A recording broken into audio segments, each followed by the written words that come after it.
Assalamualaikum dan salam sejahtera. Saya Syamira Sufri. Berikut paparan utama malam ini.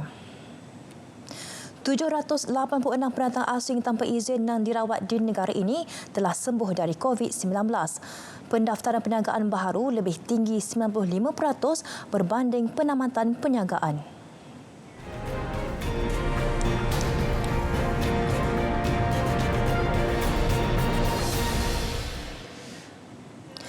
Tiada halangan kepada ahli parlimen yang terlibat berhimpun di hadapan Kompleks Mahkamah Kuala Lumpur semalam untuk menghadiri persidangan Dewan Rakyat selagi mereka tidak menunjukkan sebarang gejala berkaitan COVID-19.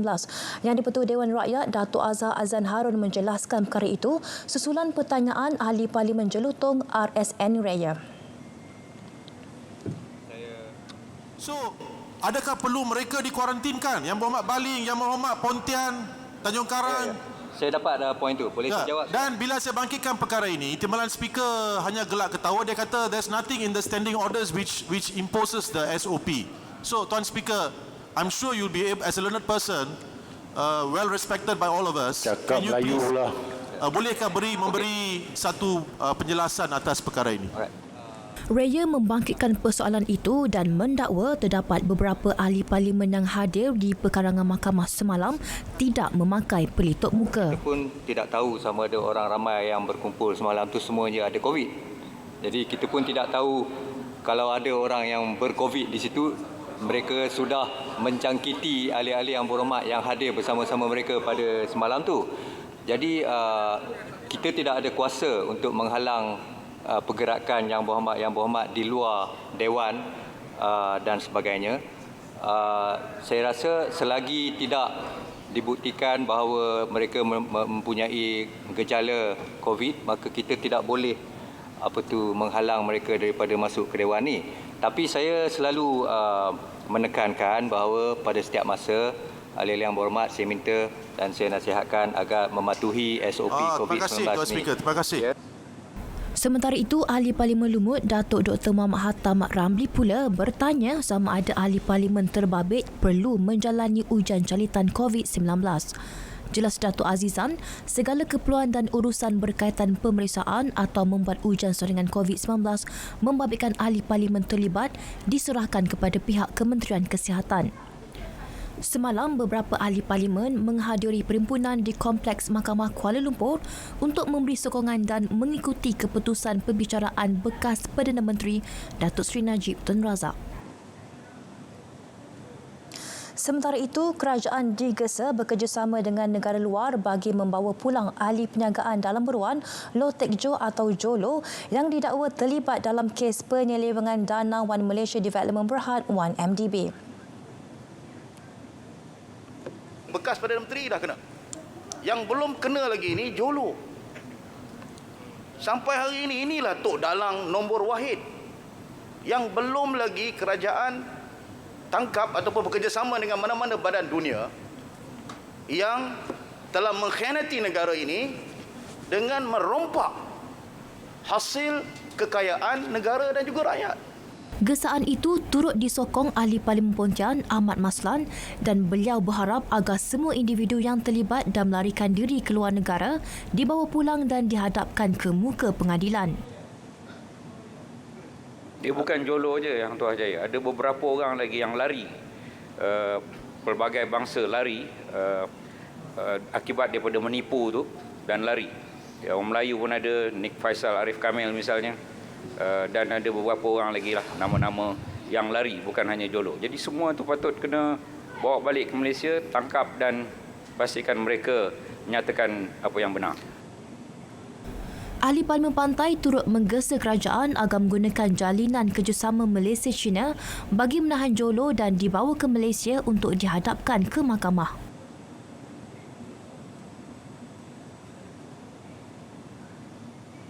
Dalam satu laporan utusan Malaysia saya difahamkan di mana Ketua Polis Negara menyebut bahawa JOLO sekarang berada di Macau, ya, dan ada juga bersia-sia di Hong Kong. Jadi apakah pandangan Yang Berhormat tentang kerjasama di antara negara Malaysia dengan negara China untuk memastikan individu yang telah mengakibatkan satu satu insiden yang paling merosakkan imej negara dikembalikan ke Malaysia untuk dihadapkan ke muka pengadilan. Apa pandangan? Turut dibahaskan di Dewan Rakyat hari ini, pencerobohan nelayan asing bukan sekadar menjejaskan ekonomi nelayan tempatan namun didapati turut mengancam keselamatan para nelayan. Perkara itu dimaklumkan Ahli Parlimen Dungun Wan Hassan Muhammad Ramli. Yang paling utama yang pertama ialah pencerobohan bot nelayan asing yang dilihat semakin berleluasa khususnya di kawasan Pulau Tenggol Dungun. Kehadiran nelayan asing semakin ramai walaupun dalam tempoh Perintah Kawalan Pergerakan. Mereka menggunakan pukat-pukat yang besar yang menghapuskan sumber laut dan merosakkan bubu-bubu nelayan. Nelayan tempatan beroperasi dalam ketakutan dan tidak selamat kerana nelayan-nelayan asing ini berani menunjukkan senjata kepada nelayan tempatan bila aktiviti mereka cuba dihalang. Jelas Wan Hassan, perbuatan nelayan asing mencuri hasil perikanan negara menyebabkan ketirisan selain pendaratan hasil laut dalam negara berkurangan. Sabah antara negeri yang mengalami kebanjiran warga asing terutamanya dari Filipina dan Indonesia. Ahli Parlimen Putatan Awang Hussaini Suhairi dalam sidang perbahasan Dewan Rakyat berkata kerajaan perlu segera melaksanakan langkah penghantaran pulang warga asing. Jelas beliau, lebih-lebih lagi setelah mendapat persetujuan daripada kerajaan negara asal mereka untuk menerima kembali warganya yang memiliki kad IMM 13. Kerana perkara ini amat penting Tuan Yang di-Pertua, kerana seandainya Kementerian Dalam Negeri berjaya untuk menyelaraskan ke semua warga Filipina ini dalam satu dokumen yang dikenali sebagai M13 adalah amat mudah bagi negara untuk menghantar warga Filipina ini pulang kerana Manila telah pun memberikan kata dua untuk menerima semula warga mereka yang ada di negeri Sabah. Yang kedua, apakah perancangan Kementerian Dalam Negeri untuk memastikan masalah kebanjiran warga asing dan juga masalah untuk memberi dokumentasi ini tidak akan berulang lagi pada masa akan datang? Contohnya, adakah kita akan menutup pusat-pusat pelarian ataupun langkah-langkah yang lain? Ahli Parlimen Putatan turut menjelaskan Sabah bukan sahaja mengalami masalah kebanjiran warga asing, malah kegiatan sindiket pengeluaran kad pengenalan turut berleluasa.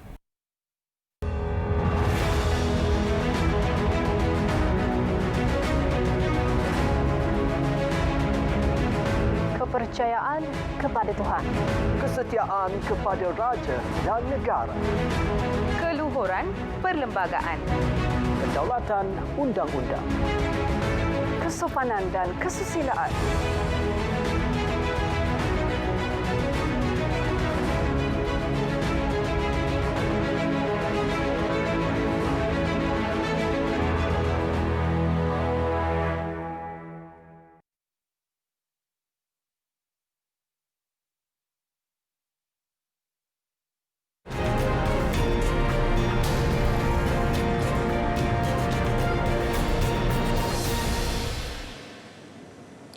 Pelaksanaan program subsidi petrol PSP yang dicadangkan kerajaan terdahulu tidak akan diteruskan. Antara faktor yang mendorong kepada keputusan itu adalah untuk mengelak salah faham antara penduduk di Semenanjung dengan Sabah, Sarawak dan Labuan. Timbalan Menteri Perdagangan Dalam Negeri dan Hal Ehwal Pengguna, Datuk Rosal Wahid berkata, jika pelaksanaan PSP dibuat, ia hanya melibatkan pengguna di Semenanjung tanah air sahaja. Untuk mengelak daripada berlakunya jurang harga petrol yang tinggi antara Semenanjung serta Sabah dan Sarawak dan Labuan. Dan bagi kelompok N40, mereka hanya akan menikmati potongan harga semasa mengisi petrol di stesen minyak kerana mereka diberi kad minyak subsidi. Ini boleh menimbulkan keraguan dan juga dalam kalangan rakyat berkenaan dengan ketelusan dan juga dalam pemberian subsidi ini. Terima kasih, Yang Bertuan. Penjelasan itu bagi menjawab pertanyaan Ahli Parlimen Setu Syahari Zulkarnain Abdul Kadir. Jelas Datuk Rosul, keputusan untuk tidak meneruskan pelaksanaan PSP dicapai hasil hala tuju antara kementeriannya dengan Kementerian Kewangan pada 9 Julai lalu. Memorandum Jemaah Menteri untuk memuktamadkan pendirian kerajaan berkenaan keputusan tersebut akan disediakan. Disember lalu, bekas Menteri Perdagangan Dalam Negeri dan Hal Ehwal Pengguna, Datuk Seri Saifuddin Nasution Ismail mengumumkan PSP yang sepatutnya dilaksana pada Januari 2020 ditangguhkan. Penangguhan bertujuan memberi penerangan lebih lanjut kepada rakyat mengenai pelaksanaannya. RM2.4 bilion diperuntukkan dalam Belanjawan 2020 untuk melaksana PSP. Sementara itu, dalam perkembangan mengenai situasi perniagaan dalam tempoh PKP, Datuk Rosul memaklumkan 82,555 perniagaan baharu didaftarkan sejak April hingga 19 Julai lalu. Jumlah berkenaan adalah 95% lebih tinggi berbanding permohonan penamatan perniagaan yang diterima Suruhanjaya Syarikat Malaysia SSM bagi tempoh sama, iaitu 4,542 permohonan. Kebanyakan perniagaan baharu yang berdaftar dengan SSM itu beroperasi secara dalam talian. Ia selari kebiasaan baharu bagi mengekang penularan COVID-19. Pecahan jumlah permohonan penutupan dan jumlah perniagaan baru didaftarkan mengikut bulan adalah seperti berikut. Bulan April yang menutup sebanyak 278 syarikat, manakala yang didaftarkan baru sebanyak 1,854 syarikat. Pada bulan Mei 2020, sebanyak 1,565 syarikat ditutup, manakala sebanyak 10,936 syarikat dibuka. Manakala bulan Jun, sebanyak 1,595 syarikat ditutup dan yang dibuka baru sebanyak 39,931 buah. Dan terakhir Julai, sebanyak 1,107 ditutup dan yang dibuka baru sebanyak 29,834 syarikat. Beliau menjawab pertanyaan Ahli Parlimen Ceras Tan Kok Wai. 786 pendatang asing tanpa izin parti telah sembuh daripada COVID-19 setelah mendapat rawatan di negara ini. Timbalan Menteri Dalam Negeri Datuk Seri Dr. Ismail Muhammad Said berkata, parti juga tidak terkecuali daripada mendapat perhatian Kementerian Kesihatan bagi memastikan kesihatan mereka baik sebelum dihantar pulang ke negara masing-masing.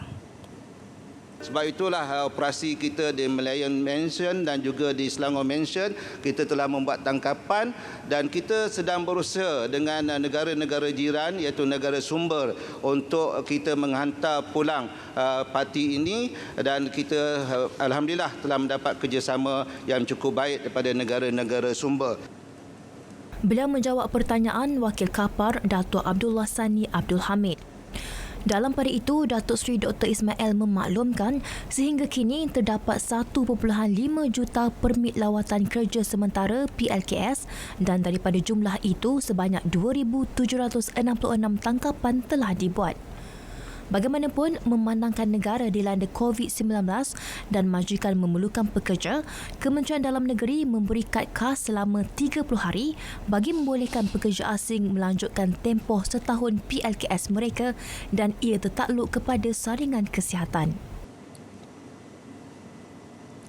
Pihak berkuasa tidak bertindak kasar, sebaliknya bertoleransi ketika mengusir pelarian yang mendarat di perairan tanah air. Malah atas dasar kemanusiaan, mereka turut diberikan bantuan makanan dan kesihatan sebelum diarah meninggalkan Malaysia.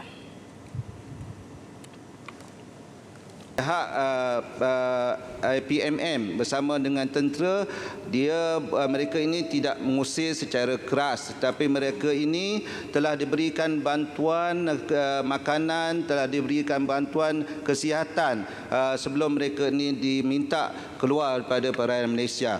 Dan kita memanglah walaupun kita tidak negara yang tidak menandatangani protokol tersebut, tetapi atas sifat keperimanusiaan apabila mereka ini landed atau mendarat di negara kita, kita akan letakkan mereka ni dalam depoh-depoh tahanan dan kita memberikan makanan dan belanja yang cukup besar untuk mereka ini pada kadar RM90 sehari, termasuk makanan, pakaian, kesihatan dan sebagainya.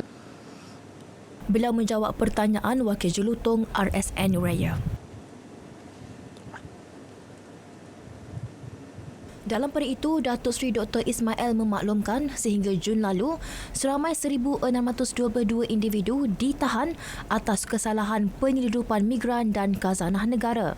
Ia melibatkan nilai rampasan sebanyak RM31.5 juta. Tangkapan dibuat menerusi operasi benteng hasil kerjasama pelbagai agensi penguatkuasa di sempadan negara termasuk lorong tikus.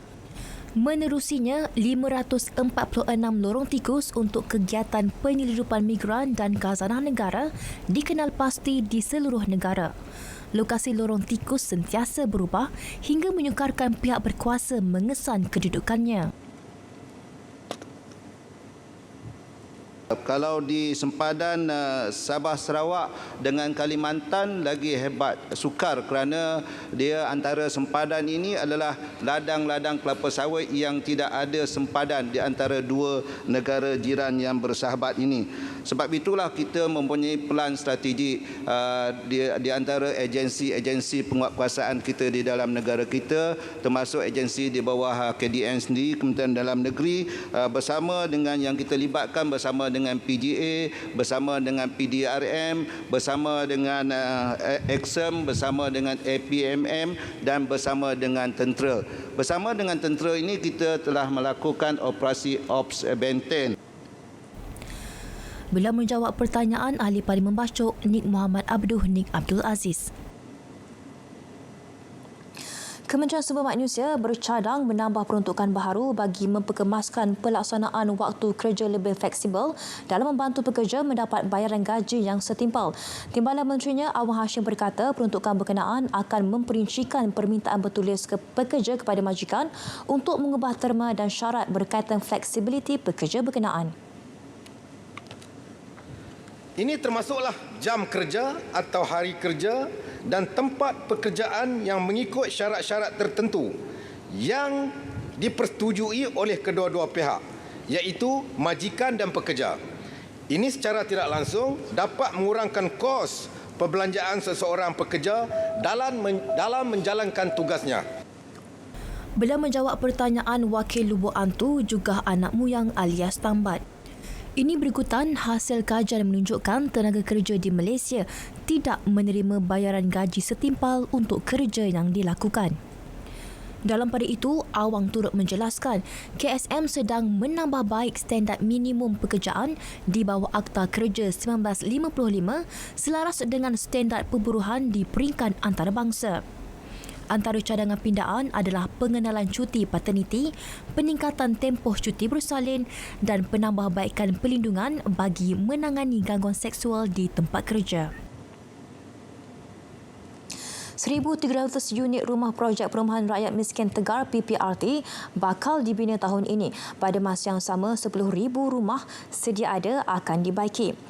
Menteri Pembangunan Luar Bandar Datuk Dr. Abdul Latif Ahmad memaklumkan sebanyak 7,149 rumah PPRT telah dibina dan 38,057 rumah telah dibaik pulih sejak 2016 di bawah rancangan Malaysia ke-11.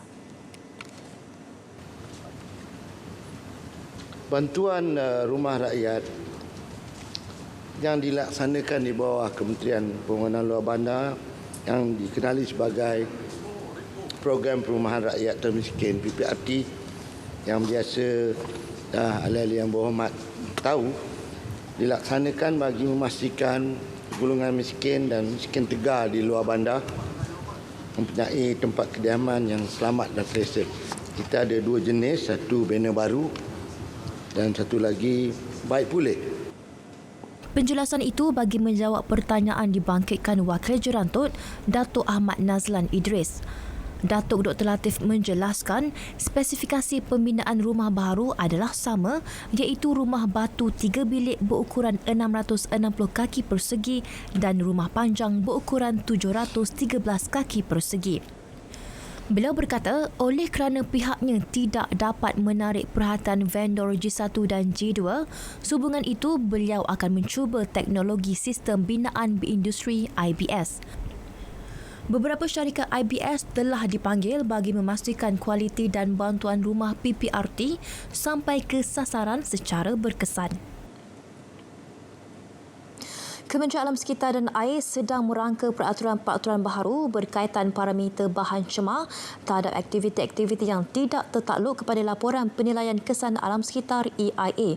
Ia adalah selaras dengan usaha memperkasakan penguatkuasaan Akta Kualiti Alam Sekeliling 1974.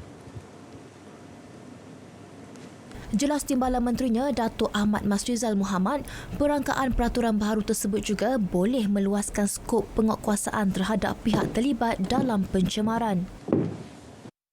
Dan dalam usaha untuk memastikan bahawasanya penguatkuasaan berterusan dibuat oleh pihak kementerian ke atas peladangan-peladangan ini, maka pihak Kementerian Alam Sekitar dan Air telah meningkatkan pemantauan aktiviti-aktiviti atau di kawasan pertanian atau peladangan yang mempunyai kelulusan EIA melalui kaedah-kaedah yang tertentu. Ada 3 kaedah sebenarnya, iaitu yang pertama ialah pemeriksaan di tapak bagi melihat keberkesanan pelaksanaan projek yang telah membuat pematuhan terhadap syarat-syarat EIA. Yang kedua adalah mewajibkan penyediaan orang yang berwibawa yang bertanggungjawab dalam pengurusan alam sekitar di tapak projek. Dan yang ketiga, pelaporan pengawasan kualiti udara dan kualiti kualiti air secara berkala. Dan yang terakhir, melaksanakan audit pihak ketiga bagi melaksanakan audit alam sekitar di bawah Seksyen 33A. Dari aspek tindakan terhadap pembakaran terbuka pula, pada tahun 2019, sebanyak 178 kes pembakaran terbuka di ladang kelapa sawit telah dilaporkan di seluruh negara dan diambil tindakan di bawah Seksyen 29A Akta Kualiti Alam Sekeliling 1974. Manakala bagi ladang getah, sebanyak 26 kes telah diambil tindakan. Sehingga 2 Julai lalu, sebanyak 74 kes pembakaran terbuka di ladang sawit dan 19 kes pembakaran terbuka di ladang getah di seluruh negara telah diambil tindakan di bawah akta yang sama. Datuk Ahmad Masrizal menjawab pertanyaan Ahli Parlimen Kinabatangan, Datuk Seri Bung Mokhtar Radin.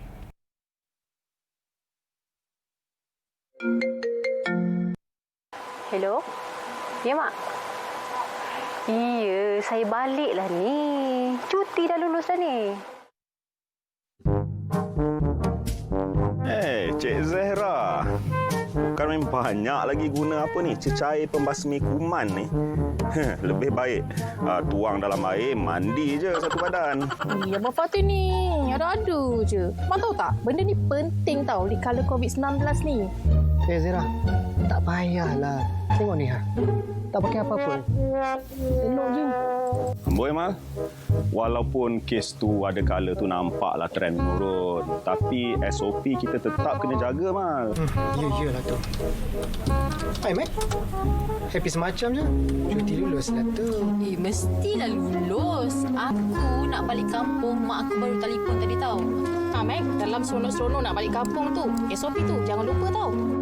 Betul tu, Mac. Ada SOP-SOP dia. Tapi bila cakap pasal SOP ni, SOP juga. Janganlah macam sahabat kita seorang ni. Sampai nak mandi luluh, mandi bunga dengan apa, cecair pembasmi kuman dia tu. Sekejap. SOP Nak Google jap. Oi. Apa ni? Alah, takkan itu pun nak Google. Kan aku dah kata, benda-benda SOP ni tak payah.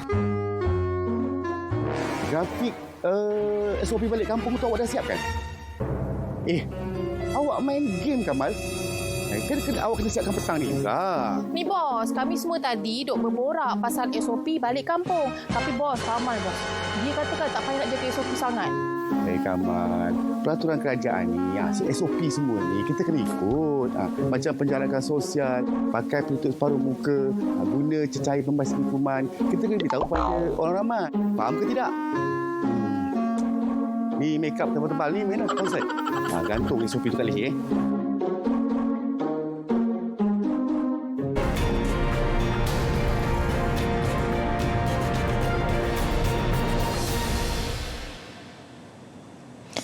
Syarikat pemberi pinjaman kredit di bawah Akta Sewa Bili 1957 boleh menawarkan penangguhan bayaran balik pinjaman atau penstrukturan semula bayaran berdasarkan polisi dan kemampuan kewangan syarikat tersebut. Walau bagaimanapun, mereka akan mengenakan kadar faedah atau keuntungan ke atas pembayaran balik pinjaman yang tertangguh mengikut kadar yang dibenarkan dalam Akta 212. Berikutan pelaksanaan Perintah Kawalan Pergerakan PKP, Kementerian Perumahan dan Kejahatan Tempatan telah menggalakkan pemberi pinjam wang di bawah Akta 400 untuk memberikan moratorium kepada peminjam dalam tempoh PKP. Sehubung itu, KPKT telah mengambil inisiatif dengan mengadakan perbincangan bersama Persatuan Pemberi Pinjam Wang pada 9 April 2020 bagi membincangkan inisiatif untuk meringankan beban para peminjam. Hasil daripada perbincangan tersebut, beberapa syarikat kredit komuniti telah bersetuju untuk memberikan moratorium kepada golongan peniaga perusahaan kecil dan sederhana PKS serta individu untuk tempoh 3 hingga 6 bulan tertaluk kepada keupayaan syarikat kredit komuniti. Tambah beliau lagi, syarikat kredit komuniti yang telah bersetuju dan mampu untuk memberi moratorium telah menyahut saranan kerajaan untuk memanjangkan tempoh pinjaman tanpa kenaikan kadar faedah. Manakala bagi syarikat yang tidak mampu memberikan moratorium, bayaran pinjaman dan kadar faedah dikenakan seperti biasa. Datuk Seri Dr. Ismail Abdul Muttalib menjawab pertanyaan Ahli Parlimen Cameron Highlands Ramli Muhammad Noor. Rumah pangsa atau rumah awam yang dibangunkan oleh kerajaan negeri adalah menjadi tanggungjawab pihak kerajaan negeri untuk melaksanakan penyelenggaraan bangunan secara berkala. Manakala bagi perumahan strata swasta pula, penyelenggaraan adalah di bawah tanggungjawab pihak pengurusan kawasan tersebut. Namun, sekiranya kerajaan negeri atau pihak pengurusan swasta tidak mempunyai kemampuan kewangan dalam melaksanakan penyelenggaraan, Kerajaan Persekutuan telah menyediakan bantuan khas kepada mereka. Walau bagaimanapun, atas keprihatinan kerajaan terhadap masalah kewangan yang dihadapi oleh penduduk dan pihak pengurusan kawasan, Kerajaan Persekutuan telah menyediakan peruntukan bantuan penyelenggaraan, satu melalui program penyelenggaraan rumah perumahan ataupun PPP bagi perumahan awam, dan yang kedua ialah tabung penyelenggaraan perumahan Malaysia TPPN bagi perumahan swasta kos rendah dan sederhana rendah. Untuk perumahan awam, pihak kerajaan negeri boleh terus mengemukakan permohonan kepada KPKT. Bagi perumahan strata swasta kos rendah dan sederhana rendah pula, permohonan boleh dikemukakan oleh pihak pengurusan kepada KPKT melalui Pesuruhjaya Bangunan di pihak berkuasa tempatan masing-masing. Datuk Seri Dr. Ismail menjawab pertanyaan Ahli Parlimen Tangga Batu, Rusnah Aluai. Laporan tadi menutup berita Parlimen malam ini. Jangan alpa pakai pelitup muka di tempat awam terutama di kawasan sesak bagi mengelak penularan serius COVID-19. Assalamualaikum dan salam hormat.